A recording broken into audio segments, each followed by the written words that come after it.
আসসালামু আলাইকুম, welcome back to my channel cooking by Zohra. আজকে আমি তৈরি করে দেখাবো ঘরোয়াভাবে তৈরি রেস্টুরেন্ট স্বাদের ফালুদা। যাদের কাছে ফালুদার রেসিপিটি খুবই কঠিন মনে হয় তাদের জন্য ফালুদার খুবই সহজ একটি রেসিপি নিয়ে চলে আসলাম। আশা করছি আমার আজকের রেসিপি আপনাদের কাছে অনেক বেশি ভালো লাগবে। রেসিপিটি ভালো লাগলে আমার চ্যানেলটাকে সাবস্ক্রাইব করতে ভুলবেন না, সেই সাথে অল বাটনে একটা ক্লিক করে রাখবেন, তাহলে আমার পরবর্তী ভিডিওর নোটিফিকেশন সবার আগে আপনাদের কাছে পৌঁছে যাবে। তো চলুন কথা না বাড়িয়ে চলে যাই মূল রেসিপিতে। প্রথমে আমি ফালুদার জেলোটা তৈরি করে নিব। তার জন্য চুলায় একটি কড়াই বসিয়ে 2 কাপ পরিমাণ পানি দিয়ে দিব।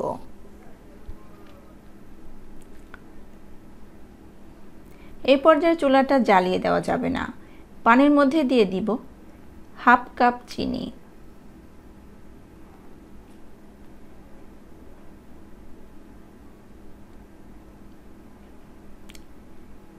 1 চা চামচ আগার আগার পাউডার। এই আগার আগারটা যে কোনো সুপার শপে পেয়ে যাবেন।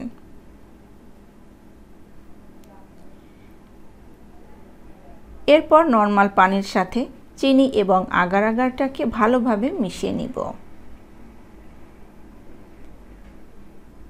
এটি ভালোভাবে মিশে যাওয়ার পর চুলাটা জ্বালিয়ে দিতে হবে। এরপর এটিকে ফুটিয়ে নিব। এটি 2-3 বার বলক চলে আসলেই হয়ে যাবে। এটিকে খুব বেশি সময় ধরে জাল দেওয়ার প্রয়োজন নেই। তারপর এটিকে যে পাত্রে সেট করব সেই পাত্রে ঢেলে নিব।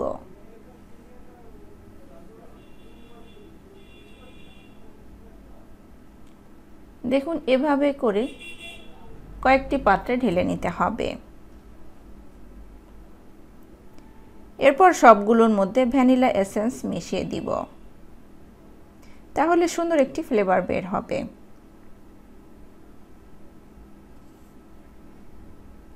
এরপর এক পাত্রের মধ্যে দিয়ে দিব গ্রিন কালার।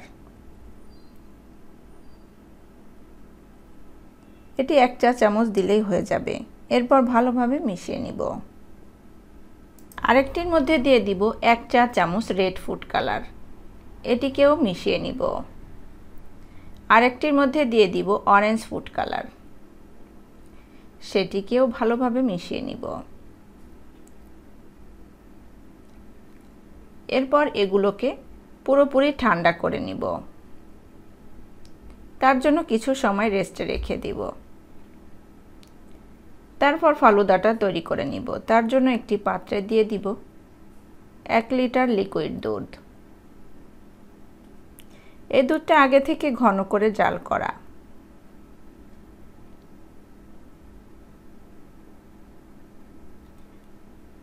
দুধটা যত বেশি ঘন হবে এটি খেতে তত বেশি মজা হবে। এখান থেকে কিছুটা দুধ উঠিয়ে নিব। এই দুধের মধ্যে 2 চা চামচ কাস্টার্ড পাউডার দিয়ে দিব।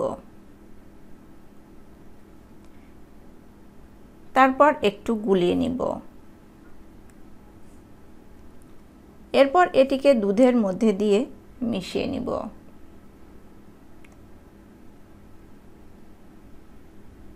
এটিকে দিয়ে নাড়াচাড়া করে নিতে হবে, তা না হলে তলানিতে লেগে ঘন হয়ে যাবে।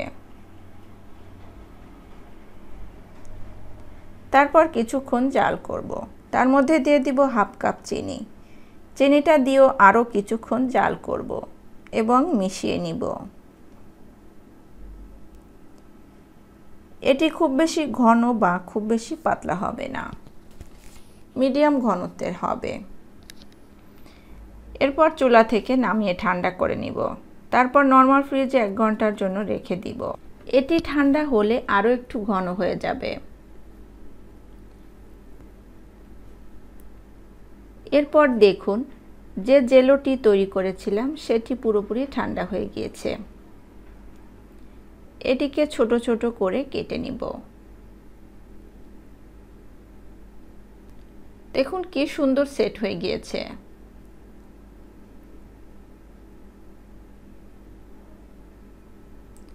এভাবে করে ছোট ছোট করে কেটে নিতে হবে।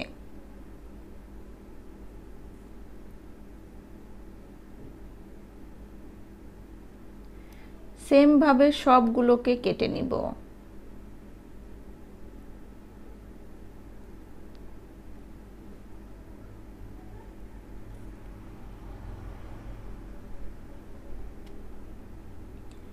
তারপর দেখুন দুধটা ফ্রিজে 1 ঘন্টা রাখার পর এই অবস্থায় এসেছে।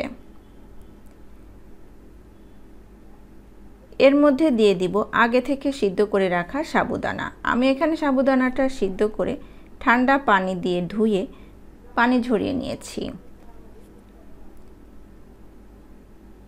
এটি এর মধ্যে দিয়ে দিব। তার মধ্যে দিয়ে দিব বিভিন্ন কালারের জেলো।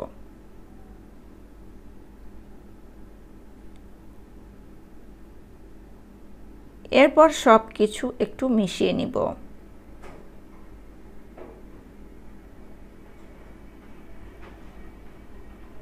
দেখুন কত সুন্দর দেখতে হয়েছে।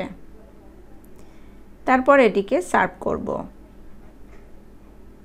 তার জন্য একটি গ্লাস নিয়ে কিছুটা রুয়াবজা দিয়ে চারিদিকে ঘুরিয়ে নিব। তারপর ফালুদা গ্লাসে উঠিয়ে নিব।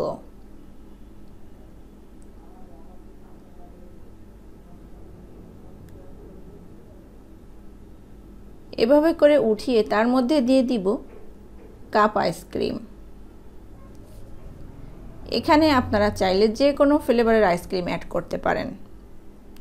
আবার আপনারা চাইলে উপরে কিছু পেস্তা বাদাম বা কাঠবাদাম দিয়েও পরিবেশন করতে পারেন। এভাবে করে একবার অল্প খরচে ঘরে বানিয়ে দেখবেন। যাকে খাওয়াবেন সেই বলবে এটি রেস্টুরেন্ট থেকে কিনে আনা হয়েছে। ভালো থাকবেন সবাই। আজকে এখানে বিদায় নিচ্ছি। পরবর্তী রেসিপি দেখার আমন্ত্রণ জানাচ্ছি। আল্লাহ হাফেজ।